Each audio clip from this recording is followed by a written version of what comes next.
இந்த வீடியோவை உங்களுக்கு வழங்குவோர் மாலை முரசு செய்திகள் தொலைக்காட்சியின் படிப்போம் ஜெயிப்போம் உயர்கல்வியை தேர்ந்தெடுப்பதில் உள்ள சந்தேகங்களை தீர்க்கும் நிகழ்ச்சி தினமும் மாலை 5 மணிக்கு.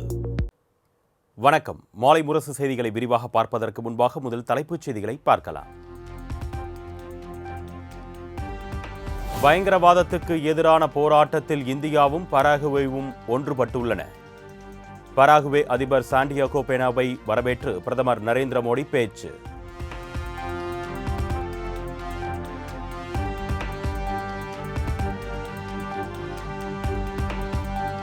டெல்லி ராஷ்டிரபதி பவனில் குடியரசுத் தலைவர் திரௌபதி முர்முவுடன் பராகுவே அதிபர் சாண்டியாகோ பெனா சந்திப்பு. இரு நாடுகளும் நட்பு ரீதியிலான இருதரப்பு உறவுகளை பகிர்ந்து கொள்வதாக திரௌபதி முர்மு பேச்சு.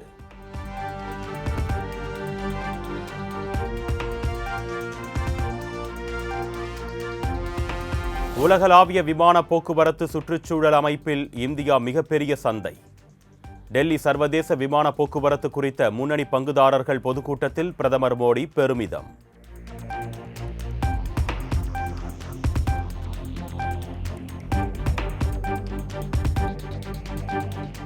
ஆபரேஷன் சிந்தூர் நடவடிக்கைகளுக்கு பிறகு நாளை கூடுகிறது மத்திய அமைச்சரவை கூட்டம். பிரதமர் மோடியின் 3வது பதவிக்காலத்தின் 1வது ஆண்டு நிறைவை குறிக்கும் வகையில் முக்கிய ஆலோசனை.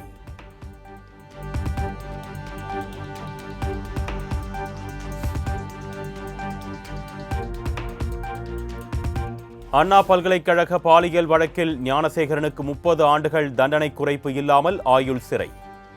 சென்னை மகளிர் உயர்நீதிமன்ற நீதிபதி ராஜலட்சுமி அதிரடி உத்தரவு.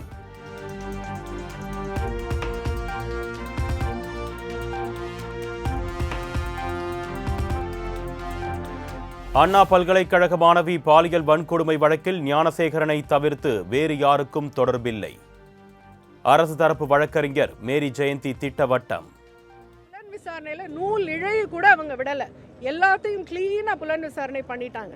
இப்ப நான் சொன்ன எவிடன்ஸுக்கு மேல உங்களுக்கு என்ன வேணும்? அவ்வளவு தெளிவான எவிடன்ஸ் கொடுத்துட்டாங்க. அதனால இதற்கு மேற்கொண்டு அதுல யாரும் இல்லை, யாரும் இருந்தாலும் கோர்ட்டுக்கு அதிகாரம் உண்டு. அதை விட ஹானரபிள் ஹை கோர்ட் டைரக்ஷன்ல எஸ்ஐடி ஃபார்ம் பண்ணப்பட்டது. அதனால இதுல ஒருவர் தான் குற்றவாளி அப்படின்னு எவிடென்ஷியரி ப்ரூஃப் கொடுக்கப்பட்டது. அதனால அவருக்கு தண்டனை கிடைத்தது. இது போக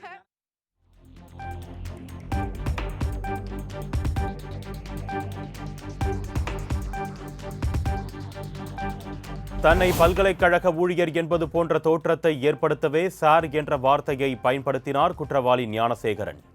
அண்ணா பல்கலைக்கழக மாணவி பாலியல் வழக்கில் நீதிபதி ராஜலட்சுமி வழங்கிய தீர்ப்பில் விவரம் வெளியீடு.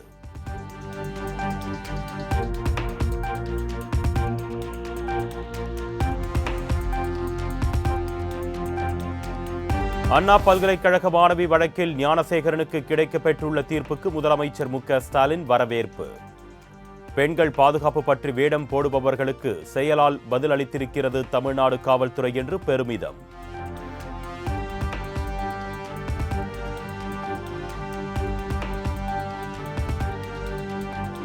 அண்ணா பல்கலைக்கழக மாணவி வழக்கில் எஃப்ஐஆரில் குறிப்பிடப்பட்ட அந்த சாரை காப்பாற்றியது யார் என்று இபிஎஸ் மீண்டும் கேள்வி. எதற்காக ஞானசேகரன் மட்டுமே குற்றவாளி என்று அவசரமாக இந்த வழக்கை முடிக்க முனைந்தது திமுக அரசு என்றும் வினா.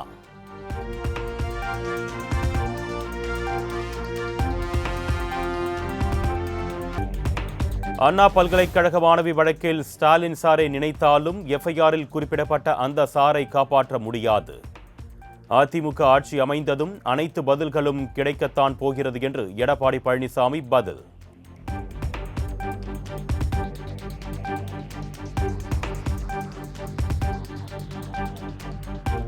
இல்லாத சார்களை உருவாக்கி இழிவான அரசியல் செய்யும் ஒரே சார் பழனிசாமி சார்தான் என்று அமைச்சர் ரகுபதி பதிலடி. திராவிட மாடல் அரசு எடுத்த உறுதியான நடவடிக்கைகளால் 5 மாதங்களில் தீர்ப்பு என்றும் பெருமிதம்.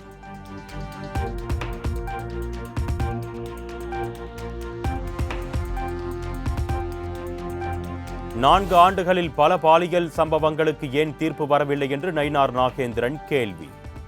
ஞானசேகரன் வழக்கில் யாரையோ மறைக்க முதலமைச்சர் இப்படி ஒரு ஏற்பாட்டை செய்திருப்பதாகவும் குற்றச்சாட்டு. பேசுகிறாங்க. ஆனால் உண்மையிலே அந்த தீர்ப்பை நானும் வரவேற்கிறேன். ஆனால் அதே நேரத்தில் 157 நாளில் தீர்ப்பு வந்திருக்கு. இதுமாரி இந்த 4 வருஷத்துலேயும் நிறைய பாலியல் வன்கொடுமைகள் நடந்திருக்கு. அதற்கே அந்த 157 நாளில் இதே மாதிரி தீர்ப்பு வரல. யாரையும் மறைப்பதற்காக முதலமைச்சர் இந்த மாதிரி ஒரு ஏற்பாட்டை செய்திருக்கிறார் என்று நான் சொல்கிறேன்.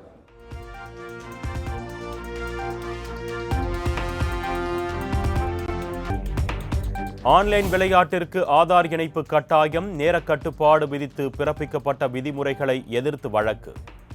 இன்று தீர்ப்பளிக்கிறது சென்னை உயர்நீதிமன்றம்.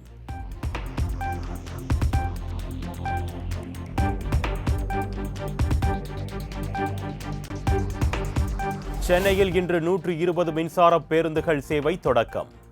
முதலமைச்சர் மு.க. ஸ்டாலின் தொடங்கி வைக்கிறார்.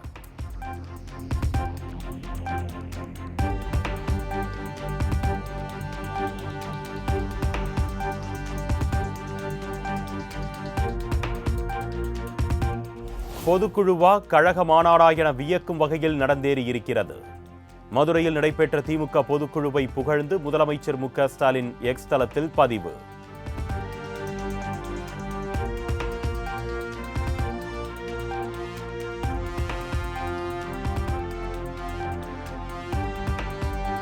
மறைந்த முன்னாள் முதலமைச்சர் கருணாநிதியின் 102வது பிறந்த நாள் செம்மொழி நாளாக இன்று கொண்டாட்டம்.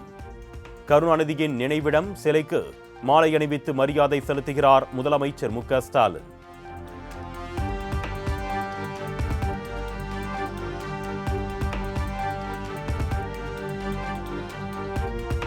கர்நாடகாவில் தக் லைஃப் திரைப்படத்திற்கு விதிக்கப்பட்டுள்ள தடையை நீக்க கோரி கமல்ஹாசன் வழக்கு.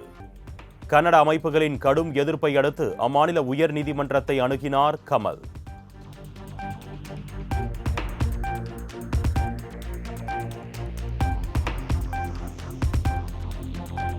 அரசியலாக்க வேண்டாம், நாம் எதிரிகள் அல்ல நண்பர்கள். கன்னட மொழி குறித்த கமல்ஹாசனின் பேச்சு சர்ச்சையான நிலையில் கர்நாடக துணை முதலமைச்சர் டி.கே. சிவக்குமார் கருத்து.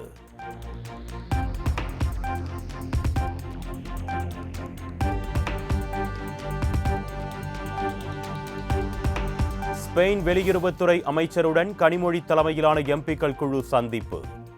பயங்கரவாதத்திற்கு எதிராக இந்தியா எடுத்து வரும் நடவடிக்கைகள் குறித்து எடுத்துரைப்பு.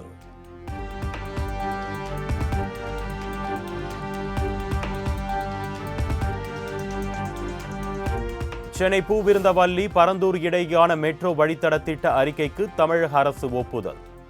பூவிருந்தவல்லி சுங்குவார் சத்திரம் பரந்தூர் இடையே 2 கட்டங்களாக திட்டத்தை செயல்படுத்த முடிவு.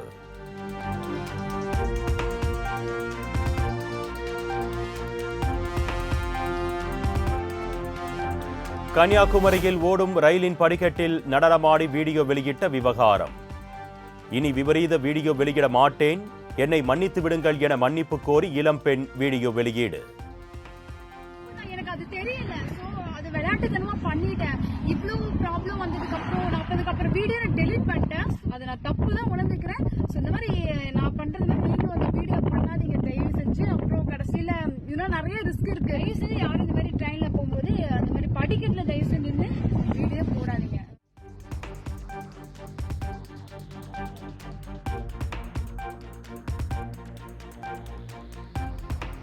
அருப்புக்கோட்டையில் பசாரில் நடந்து சென்ற முதியவர் மீது ஆம்னி வேன் மோதி விபத்து.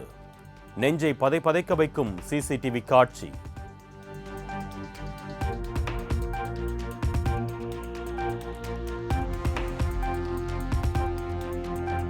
திருப்பூரில் பிரசித்தி பெற்ற அங்காளம்மன் கோவில் குடமுழுக்கு விழா. திரளான பெண்கள் முளைப்பாரி சுமந்து ஊர்வலமாக சென்று நேர்த்திக்கடன்.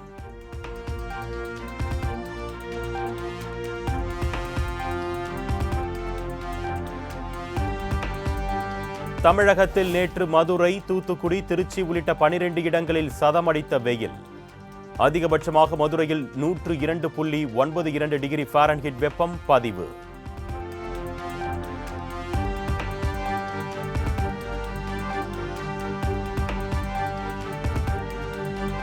ஜூன் 15ஆம் தேதி நடைபெற இருந்த நீட் முதுநிலை தேர்வுகள் ஒத்திவைப்பு.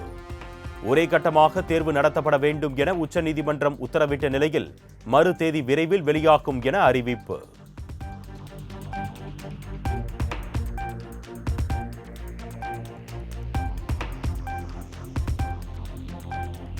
டெல்லியில் கொரோனா தொற்றால் பாதிக்கப்பட்டவர்களின் எண்ணிக்கை 483ஆக அதிகரிப்பு.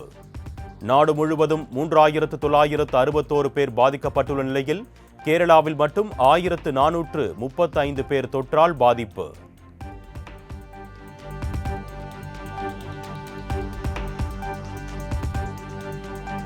ராஜஸ்தானில் ஆன்லைன் விளையாட்டுகளில் லட்சக்கணக்கான ரூபாயை இழந்த தம்பதி தற்கொலை.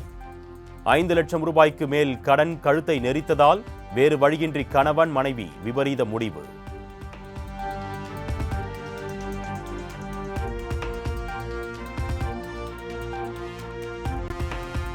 மிசோரம் மாநிலத்தில் கொட்டி தீர்த்த கனமழையால் வெள்ளத்தில் மூழ்கிய ஆற்றங்கரையோர வீடுகள்.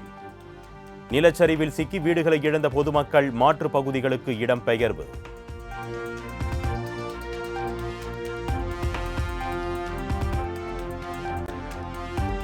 மணிப்பூர் மாநிலம் இம்பால் மாவட்டத்தில் கொட்டி தீர்த்த கனமழையால் திரும்பிய பக்கமெல்லாம் வெள்ளக்காடு. பல இடங்களில் வீடுகள் வெள்ளத்தில் மிதப்பதால் பொதுமக்களின் இயல்பு வாழ்க்கை பாதிப்பு.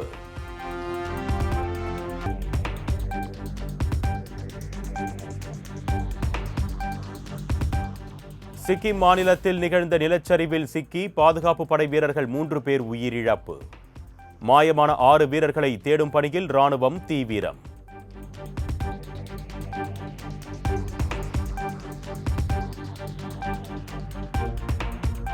பீகார் மாநிலம் ஜெகனாபாத்தில் நேருக்கு நேர் மோதிய விபத்தில் தீப்பற்றி எரிந்த கார், பைக். 2 படுகாயங்களுடன் மருத்துவமனையில் அனுமதி.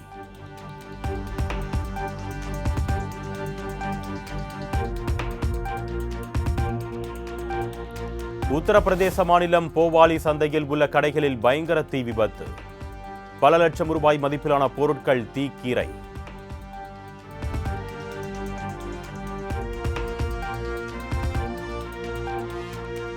திருப்பதியில் தமிழ்நாடு பக்தர்கள் சென்ற கார் சாலையில் தீப்பற்றி எரிந்ததால் பரபரப்பு. காரில் இருந்து புகை வந்ததால் சுதாரித்துக் கொண்டு கீழே இறங்கியதால் பக்தர்கள் 6 பேர் நல்வாய்ப்பாக உயிர் தப்பினர்.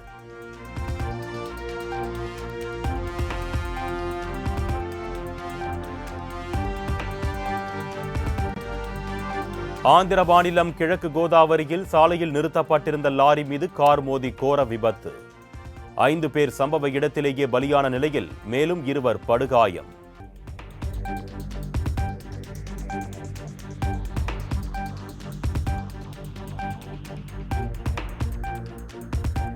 ஆந்திர மாநிலம் நந்தியால் தேசிய நெடுஞ்சாலையில் கட்டுப்பாட்டை இழந்து பைக் மீது மோதிய டிப்பர் லாரி. வாகன ஓட்டிகள் பலத்த காயமடைந்த நிலையில் நெஞ்சை பதற வைக்கும் சிசிடிவி காட்சி.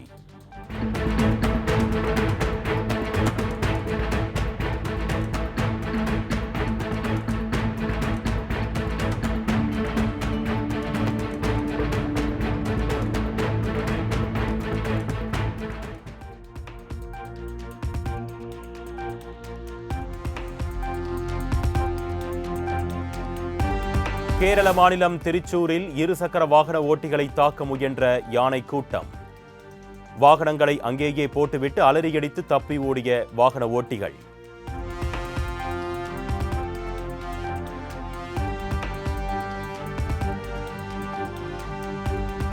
கர்நாடக மாநிலம் விஜயபுரா மாவட்டத்தில் கனரா வங்கியில் 58 கிலோ தங்க நகைகள் கொள்ளை. சுமார் 53 கோடி ரூபாய் மதிப்பிலான நகைகள் மாயமானது தொடர்பாக 8 தனிப்படைகள் அமைப்பு.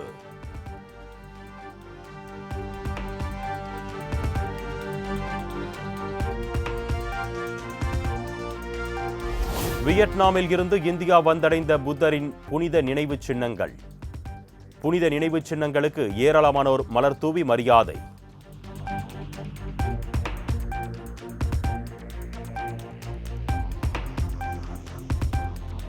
காசாவில் மருத்துவமனையை குறிவைத்து இஸ்ரேல் வான்வழி தாக்குதல். குழந்தைகள், பெண்கள் உட்பட பாலஸ்தீனியர்கள் 15 பேர் கொல்லப்பட்டதாக தகவல்.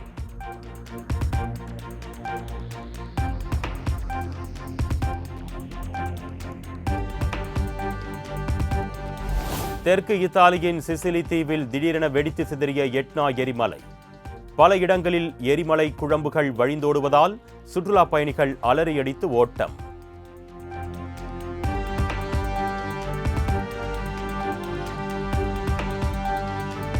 18வது IPL தொடரில் கோப்பையை வென்று மகுடம் சூடப்போவது யார்? இன்று நடைபெறும் இறுதிப் போட்டியில் பஞ்சாப், பெங்களூரு அணிகள் பல பரீட்சை.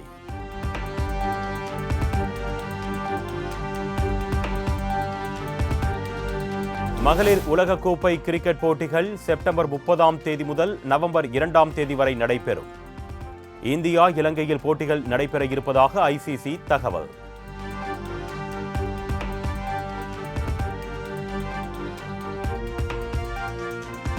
BCCI-யின் இடைக்கால தலைவராகிறார் துணைத் தலைவர் ராஜீவ் சுக்லா. தற்போதைய தலைவர் ரோஜர் பின்னி விலக இருப்பதை அடுத்து செப்டம்பரில் புதிய தலைவருக்கான தேர்தலுக்கு ஏற்பாடு.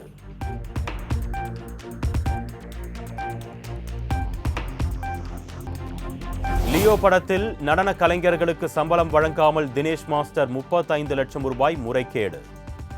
கல்யாண் மாஸ்டர் பரபரப்பு குற்றச்சாட்டு. மாஸ்டர் உங்கள் மேலே பிரச்சனை கிடையாது, ப்ரோக்ராம் மாஸ்டர் தான் அமௌண்ட் வாங்கி தரணும். அதை தராமல் இருக்கிறதுனால அதில் நிறைய பிரச்சனை இருக்குது, அதையும் பார்க்கணும்னு சொன்னால் அதில் ஒரு டெசிஷன் எடுத்தால் அதுலேயும் கையெழுத்து போடல.